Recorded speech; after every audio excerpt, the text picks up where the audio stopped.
Hello friends, मैं आज आप लोगों को जय माँ बगला में जय श्री श्याम। मैं आज आप लोगों को विद्वेषण मंत्र सिखाने वाली थी। मैंने अपने ग्रुप में मंत्र दे दिया है। मैं मंत्र आप सबको नहीं दे सकती, लेकिन तो भी इस मंत्र में ऐसा पावर है कि अगर एक बार किसी दो इंसानों पे ये कर दिया गया तो इस दुनिया का कोई भी बाबा, कोई भी कितना भी बड़ा पंडित, कितना भी बड़ा अमिलियत करने वाला क्यों ना हो, दोनों के बीच में सुलह नहीं करा सकता, क्योंकि हम हगोरियों का मंत्र ही ऐसा। और मैं मंत्र जो देती हूँ वो सिद्ध के बारे रहता है। हाँ, मैं यूट्यूब पे नहीं दे सकती, लेकिन हाँ, ये कारण ऐसा है कि जैसे आपके पास एक बिब्वा लेना है, बिब्वा है तो ठीक है, बिब्वा नहीं है तो नमक ले लीजिए, एक मुट्ठी नमक लीजिए। अगर बिब्वा नहीं है तो एक मुट्ठी नमक लीजिए। नमक को लेके 1000 बार रात को मंत्र बोलना है और उस मंत्र को बोल के उस नमक को एक कटोरी में रख के रख दीजिए। अगर बिब्वा हो तो बहुत बड़ी बड़ी बात है, चाहे बिब्वा हो चाहे नमक हो, इसको आपको मंत्र बोल के उसको रख देना है। और उसके बाद सुबह, जैसे सुबह आप उठेंगे बगैर ब्रश व्रश किए, बिब्वा को तो पहले पेड़ पे ठोक देना है। अगर बिब्वा है तो 7 दिन करना है, और बिब्वा नहीं कर सकते तो नमक सबसे ईजी है। नमक को रात को आपको मंत्र पढ़ के रखना है और जो बोलना है बोल दीजिए। उसके बाद वो मंत्र बोलने के बाद उस नमक को सुबह, जैसे हम वॉशरूम जाते हैं ना, तो लेटरिन की जो पानी रहता है ना, फ्लश करना रहता है, बाथरूम में उसे डाल दीजिए और फ्लश कर दीजिए। तो देखिए, दोनों एक दूसरे की ज़िंदगी से ज़िंदगी भर के लिए फ्लश हो जाएंगे। 7 दिन का टोटका है, उसे करना है।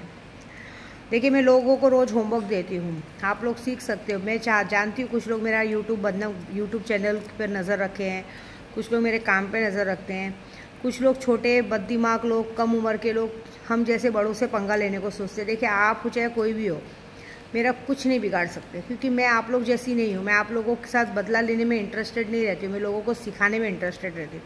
इससे देखो, मैं भी किसी से काम नहीं मांगती, क्योंकि मेरे खाटू बाबा ने कहा है ना कि वो अभी आपकी पहचान देख रहे हैं। आप लोग कब तक मेरा काम रोक सकते हो, क्या रोक सकते हो, क्योंकि वो एक ही बार में आपसे सब कुछ आपका लेके हटेंगे। दूसरी बात, आज का होमवर्क यही है कि जो लोग मेरे साथ जुड़े हैं, जो लोग मुझे मानते हैं, वो लोग सब लोग सबसे पहले खाटू बाबा के सामने छोटा सा दीपक लगा के, 2 अगरबत्ती लगा के एक ही विश कीजिए, जो मुझे माँ मानते हैं, कि जो हमारी माँ को बदनाम करने को देख रहे हैं, जो हमारी विद्या माँ को हमसे दूर करने को देख रहे हैं, जो लोग इस तरह से कहते हैं ना, ज़िंदगी में शायद इन्होंने किसी गरीब को कभी 10 रुपये का खाना नहीं खिलाया। हम तो भी लोगों में खाना बांटते हैं, लंगर बांटते हैं, गौस पाक में लंगर बांटते हैं। तो जो लोग इस ताकतों से, देखिए, मैं तो जहाँ तक जानती हूँ कि साल भर के अंदर जितनी ताकत सैलानी बाबा के आशीर्वाद से मेरे पास आई है, मुझे पता है जब भी सैलानी बाबा का नाम आता है तो मुझे सैलानी दरबार जाने की इच्छा होती है, लेकिन मैं नहीं जाऊंगी। मैं तब तक सैलानी दरबार नहीं जाऊंगी जब तक सैलानी बाबा खुद ब खुद उन सबको उनके किए की पूरी सज़ा ना दे दे। चाहे क्यों ना वो माया मैडम हो, चाहे क्यों ना वो उसका पति हो, चाहे क्यों ना माया मैडम का भाई हो, कोई भी हो, जब तक उन सबको उनके किए की सज़ा नहीं देंगे, मैं कभी भी उधर पैर नहीं रखूँगी। मुझे मेरे खाटू श्याम बाबा पे पूरा भरोसा है। जिन लोगों ने जो हरकतें की हैं उनको उनकी किए की सज़ा देनी, क्योंकि मेरा मानना है कि मैं सैलानी बाबा से एक सवाल करूंगी, जब आपने मुझ पे इतना प्यार लुटाया, मुझे जटाएं दे दी, ठीक है, आपने मुझे बहुत बड़ी सौगात दी जो मैंने सोचा भी नहीं था, लेकिन आपके दरबार पे लोग ठीक होने आते हैं।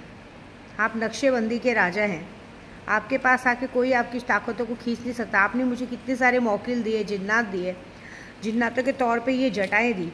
तो जब जटाएं देने के बाद भी लोग मेरे तक आ रहे हैं, मेरे पेट का बच्चा मुझसे छीन लिया, फिर भी उनके बच्चे अच्छे से खा रहे, पी रहे, अच्छे से रह रहे। लोगों ने मुझे नशे में डाल के मेरी दुनिया बर्बाद की, लेकिन आज अभी उन्हें पता चल रहा है कि उनके बच्चे बड़े हो रहे तो वो शरीफ बनने को देख रहे हैं और नाम आपका लेते हैं।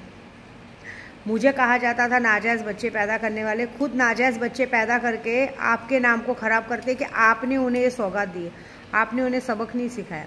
मैंने तो 40 दिन आपके यहाँ के सेवा की, लोगों में खाना बांटा, खाना खिलाया, अपने हाथ से खीर बना के लोगों को खिलाया। जब तक 40 दिन थी, रोज़ जो बनाती सबसे पहले आपको लाके खिलाती थी, लेकिन शायद आपको मेरा प्यार अच्छा नहीं लगा। आपको वो झूठे लोग पसंद है जो आपके दरबार पे आके आपका झूठा नाम लेके अपने नाजायज़ चीज़ों को जायज़ बनाते हैं, आपको वो पसंद है। लेकिन एक विद्या देवी जो आपके दिल से आपको प्यार करती है, आपको मेरी पूजा पाठ पसंद नहीं थी, इसके लिए मैंने आपके यहाँ आना छोड़ दिया। अब जब तक तो आप उनको सज़ा देना, या तो, क्योंकि मैं तो कभी वहाँ पैर नहीं रखूँगी, क्योंकि मुझे वहाँ पे अपमानित किया गया है। मैंने जो काम नहीं किया तो भी मुझ पे नाम डाला गया है। तो जिन लोगों ने जो चीज़ की है उनको सज़ा आपको देनी। मैंने तो हमेशा दिल से चादर चढ़ाई थी, सब कुछ किया था, मेरे पूजा पाठ में अगर मैंने कभी किसी के लिए गलत मनसा रख के आपके यहाँ चादर चढ़ाई और गलत मनसा रख के लोगों को खाना खिलाया तो आपका जूता मेरा सर। आप भी जानते हैं बात। मैंने कभी भी लोगों को खाना खिलाया या जो भी सेवा सत्कार किया, कभी किसी के लिए गलत नहीं सोचा, लेकिन फिर भी आपने उन गलत लोगों का साथ दिया है। तो जब तक उन गलत लोगों को आप उनके किए की सज़ा नहीं दोगे, तब तक तो विद्या देवी आपकी चौखट पे कभी पैर नहीं रखेगी। बस बाकी देखेंगे क्या होता है, कैसे होता है, क्योंकि जो नाम मुझ पर डाला गया, जो गलती मैंने नहीं की वो नाम मुझ पर डाला गया। मेरी गलती बस ये है कि मैं लोगों को लेके चलना जानती हूँ, मैं लोगों को बांट के खाना जानती हूँ। शायद वही गलती की सज़ा मुझे आप दे रहे हो। और जो लोग दूसरों का छीन के खाते हैं, दूसरों को बदनाम करते हैं, दूसरों के साथ गलत करते हैं, उनको आप कोई सज़ा नहीं देते। तो फिर आपके चौखट पे आके क्या मतलब? आप नक्शेबंदी के राजा होने के बाद भी मेरा लोगों ने बच्चा छीन लिया तो भी आपने उनका कुछ नहीं बिगाड़ा।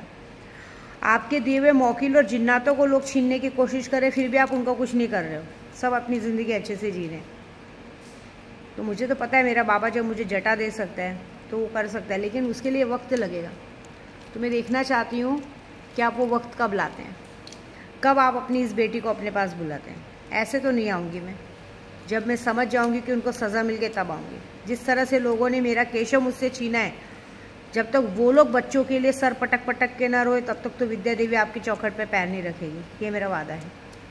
बस अगर आपने मुझे दिल से जटा दी है, पता नहीं कौन से भाव से खुश होकर आपने मुझे जटा दी है, उस जटा की कसम, आपको आपके मौकिल की कसम, आपके नक्शेबंदी राजा हो ना, उस नाम की कसम, जहाँ पे आपका दरबार है, सैलानी दरबार में कहते हैं ना होली के दिन आपकी जो होली जलती है, अगर वो सच में कहावत है कि सच में आपके यहाँ होली जलते, आप नक्शेबंदी के राजा हो ना, तो आप ये मेरा काम करेंगे। नहीं तो फिर मैं समझ जाऊंगी कि आप भी एक इंसान ही थे, लोगों ने आपको भगवान बना दिया, यूं ही भगवान बना दिया। सही बात है ना? मेरे लिए तो आप मेरे बाबा हो, लेकिन मेरे लिए शायद आपके दिल में इंसाफ नहीं है। आपको झूठे लोग पसंद है, आपको गलत लोग पसंद है, जो आपको दारू पी के आपको चादर चढ़ाए वो पसंद है। लेकिन विद्या देवी आपकी चौखट पे बैठ के चिराग रोशन करके आपके सामने सूरह यासीन नादे अली पढ़े, वो पसंद नहीं है। तो देखते हैं इंसाफ कहाँ है। ठीक है, तो आज का बस होमवर्क यही है कि जो इस तरह से हमारी पूजा पाठ को रोकने की कोशिश कर रहे हैं, हमारा गलत फ़ायदा उठाने की कोशिश कर रहे हैं, अपनी ताकत दिखाने की कोशिश कर रहे हैं, उन सबको हमें सबक सिखाना है। बस लगाओ सिगरेट और भेजो सारे मौकिल को पीछे से। हर जगह आंधी तूफान आना चाहिए, उनकी ऐसी हालत होनी चाहिए कि भीख मांगे रोटी ना मिले।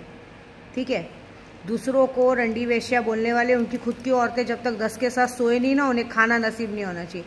ये हालत हमें उन सब की करनी है। ठीक है, जय माता दी।